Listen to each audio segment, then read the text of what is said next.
Es radio. Son las 2 de la tarde, es la 1 en Canarias. Servicios informativos. Yo diría que a estas alturas todos sabemos que cuando el presidente del gobierno concede alguna entrevista, no es porque quiera mantener informados a los ciudadanos, sino porque necesita servirse de los medios de comunicación para trasladar algún mensaje, para autoexculparse cuando hay algún escándalo, para desviar la atención o para victimizarse. Y esta mañana el presidente Sánchez ha concedido 2 entrevistas a medios de comunicación que tienen difusión en Cataluña. Es muy interesante el motivo, porque miren, lo que pretendía Sánchez esta mañana, el presidente, era trasladar a Puigdemont un desesperado grito de socorro y decirle: Carles, no te preocupes que yo estoy aquí. Hay que ver lo solicitado que está el prófugo y la enorme cantidad de mensajes que está recibiendo su interlocutora, que es la patronal catalana Fomento del Trabajo. Y en la semana pasada Feijóo trató de seducirles ahí en Barcelona en un discurso, diciéndoles que le faltaban 7 votos para una moción de censura, a ver si Puigdemont se daba por enterado, y hoy Pedro Sánchez ha pedido paso en estas 2 entrevistas para anunciar que va a impulsar un Real Decreto Ley con algunas medidas económicas reclamadas precisamente por la patronal catalana, para que le firmen también al prófugo, acuse de recibo, y evidentemente se dé por enterado de que Sánchez todavía sigue ahí, intentándolo. Miren, si Pedro Sánchez no pensase que, aunque remota, existe todavía la opción de una moción de censura, jamás habría concedido entrevista alguna. Justo ahora, justo con esto, justo en el momento en el que empieza a temer que, si no es por las causas judiciales, es por las causas políticas, lo empiecen a descabalgar del poder. Es llamativo, y luego más tarde lo vamos a escuchar, el empeño que ha puesto Óscar López, el ministro de Transformación Digital, cuando ha mencionado, oiga, no en una, en varias ocasiones, Junts. Este es un acuerdo que firmamos con Junts. Hombre, un poquito de decoro está usted en la mesa de la rueda de prensa posterior al Consejo de Ministros. Si usted tiene un acuerdo con Junts, trasládeselo al resto de las formaciones políticas, mire a ver si sale adelante y no lo publicite tanto, aunque sea por mantener el decoro, cosa que ya evidentemente en la política española y en este gobierno no existe. Claro, el problema es que te vas a las radios a regar de millones de nuestros impuestos al prófugo y es inevitable que te pregunten por esa corrupción de la cual vas bastante bien servido, ¿verdad? Y hay que reconocer que el presidente del gobierno siempre logra superarse en esto de desprestigiar a la justicia, en lo de tratar de despistar sin éxito a los españoles, en victimizarse, desinformar, contradecirse y, en definitiva, en naufragar cada vez que se pone a dar explicaciones. Comencemos por el desprestigio de la justicia. Miren, la primera entrevista ha sido en RAC-U. Miren, cualquier presidente del gobierno serio, de un país civilizado, que pretenda trasladar una imagen internacional de que la nación que dirige es una democracia sólida y no un chiringuito caribeño, tiene muy clara la respuesta cuando le preguntan si los jueces del Tribunal Supremo de ese país prevarican. La respuesta inmediata, cuando uno está convencido de esto, es no. La respuesta de Pedro Sánchez a esta pregunta es no responder, alimentando la duda. ¿Hay lawfare en la sentencia al fiscal general presidente? No lo dice, pero lo dice. Sí diré que hay, con todos los respetos a los tribunales, algunas sentencias que yo no comparto. Por ejemplo, la sentencia que todavía no hemos conocido el fallo del Tribunal Supremo al ex fiscal general del Estado. ¿Y eso es lawfare? Mire, yo dejo al análisis de los tertulianos y de los oyentes lo que pueda ser. Lo que sí que es, a juicio del Gobierno de España, es una discrepancia profunda. Un dirigente responsable que no quisiera desacreditar la democracia que preside jamás dejaría la duda en el aire. Porque, por ejemplo, cuando le preguntan a Pedro Sánchez si su partido se ha financiado irregularmente, si sabía lo que hacían Ábalos, Cerdán, Koldo, si su hermano o su señora han delinquido, aquí no hay lugar a la especulación. Inmediatamente Pedro Sánchez te contesta que no. Pero con lo del lawfare, dice que cada uno tome su... Yo no voy a decir... No, manifieste su opinión, presidente, manifiéstela con libertad. Sea valiente, hágalo.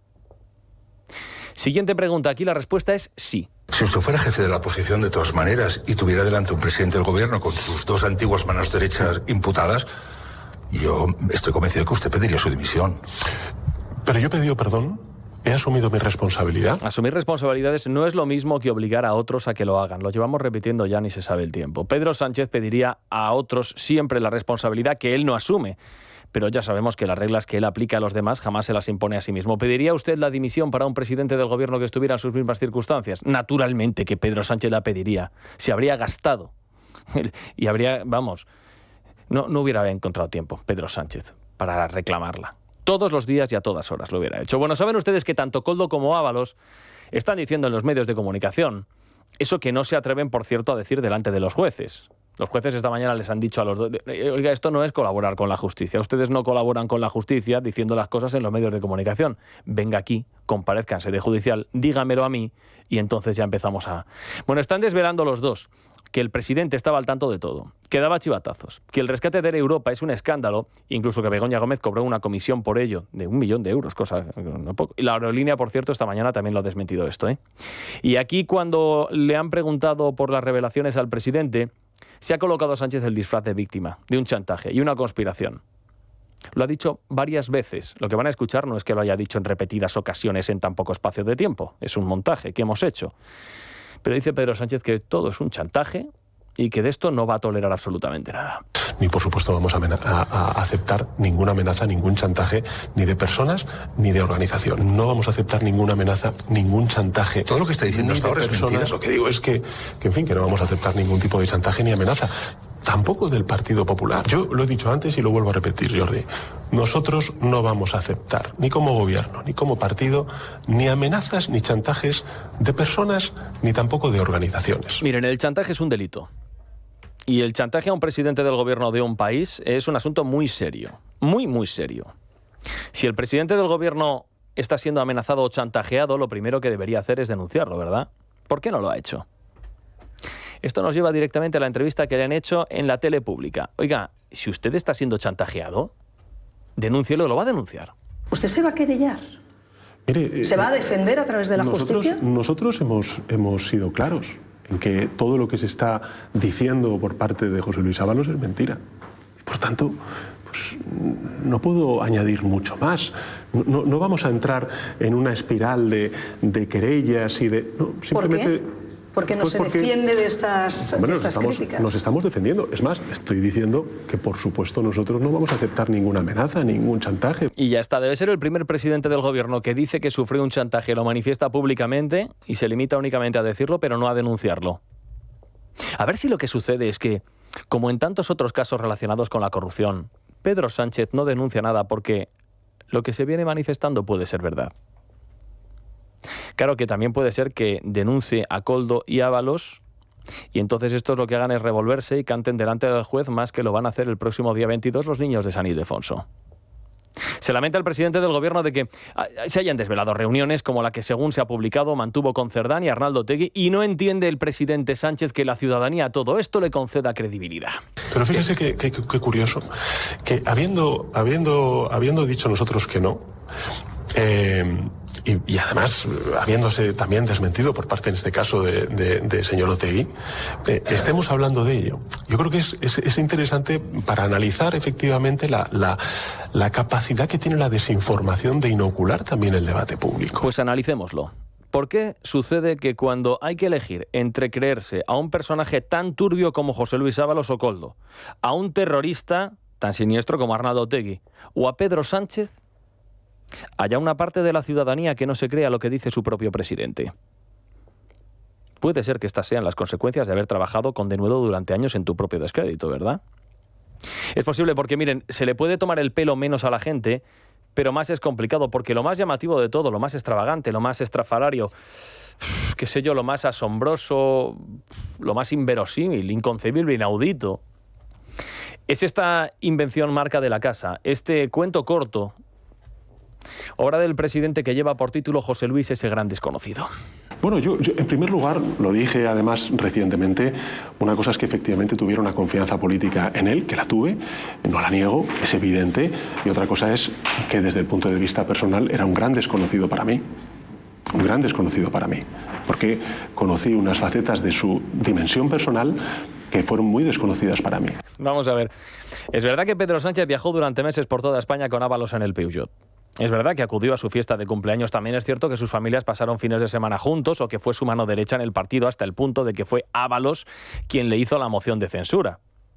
Es cierto que tenían una relación de cercanía muy, muy estrecha. También sabemos que cuando era ministro de Transportes, todo el mundo veía a Ábalos que viajaba con Jessica y que se movía con otras novias, pero créase usted esta ficción novelada de que era un perfecto desconocido para Pedro Sánchez. No conocía a Ábalos, pero tampoco a Koldo, a Salazar, del que luego hablaremos, a Santos Cerdán.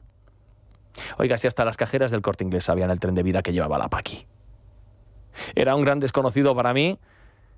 Estamos a 2 minutos de que diga exactamente lo mismo el presidente del gobierno de su mujer y de su hermano, ¿verdad? Era un gran desconocido, pero conoció cosas Pedro Sánchez que no le gustaron nada de José Luis Ábalos. ¿Y entonces por qué? Cuando supo todas esas cosas, lo colocó en la presidencia de la Comisión de Interior del Congreso de los Diputados 2 meses después de echarlo como ministro. ¿Por qué después lo incluyó en la lista para las generales de 2023 si lo que conoció no le gustó absolutamente nada? ¿Por qué en los WhatsApp que compartía con Ábalos le decía que valoraba mucho su amistad? ¿Y por qué en el último mensaje que le mandó le dijo: pensaba que éramos amigos, José Luis? ¿Por qué le dio el chivatazo de que investigaban a Koldo? Pues seguramente porque no lo conocía de nada. Así es que está clarísimo. Aquí es muy creíble. 2 últimas cosas que se nos hace tarde. Miren, si hubiera motivos para ello, o si no existieran esos motivos, jamás se le preguntaría a un presidente del gobierno por una dimisión si resultase imputado. Pero como hay motivos sobrados en las circunstancias en las que nos encontramos, a Pedro Sánchez se lo pregunta en primer intento. Presidente, si usted llegara a ser imputado, ¿dimitiría? ¿Pero y por qué voy a serlo? Porque pero cuando me pregunta por qué voy a ser imputado, hombre, hay 2 número 2 de usted que están imputados. Bueno, claro, y hemos actuado. Ha pasado por la cárcel. Y hemos actuado con contundencia. Desde el primer momento hemos asumido esa responsabilidad. Primer intento, agua. Segundo intento, no. Que me responda, presidente. ¿Usted dimitiría? Yo vuelvo a una pregunta que le he hecho antes y me ha quedado sin respuesta. ¿Qué ocurre si llega una imputación a usted, presidente del gobierno, o al Partido Socialista? Pero fíjese, ¿usted continuaría en el cargo, como ha hecho el fiscal general del Estado, que estando imputado ha continuado en el cargo? ¿Continuaría? Mire, yo entiendo que usted me pueda hacer esa pregunta, pero yo sobre hipótesis no me puedo manejar. No me manejo sobre hipótesis. Hemos pasado de decir que si una persona de su partido resultaba imputada se iba automáticamente expulsada a la calle, a responder a una pregunta tan sencilla.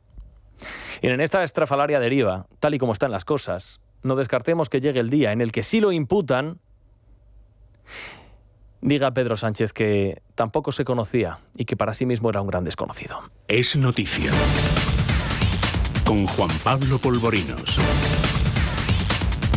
Es radio.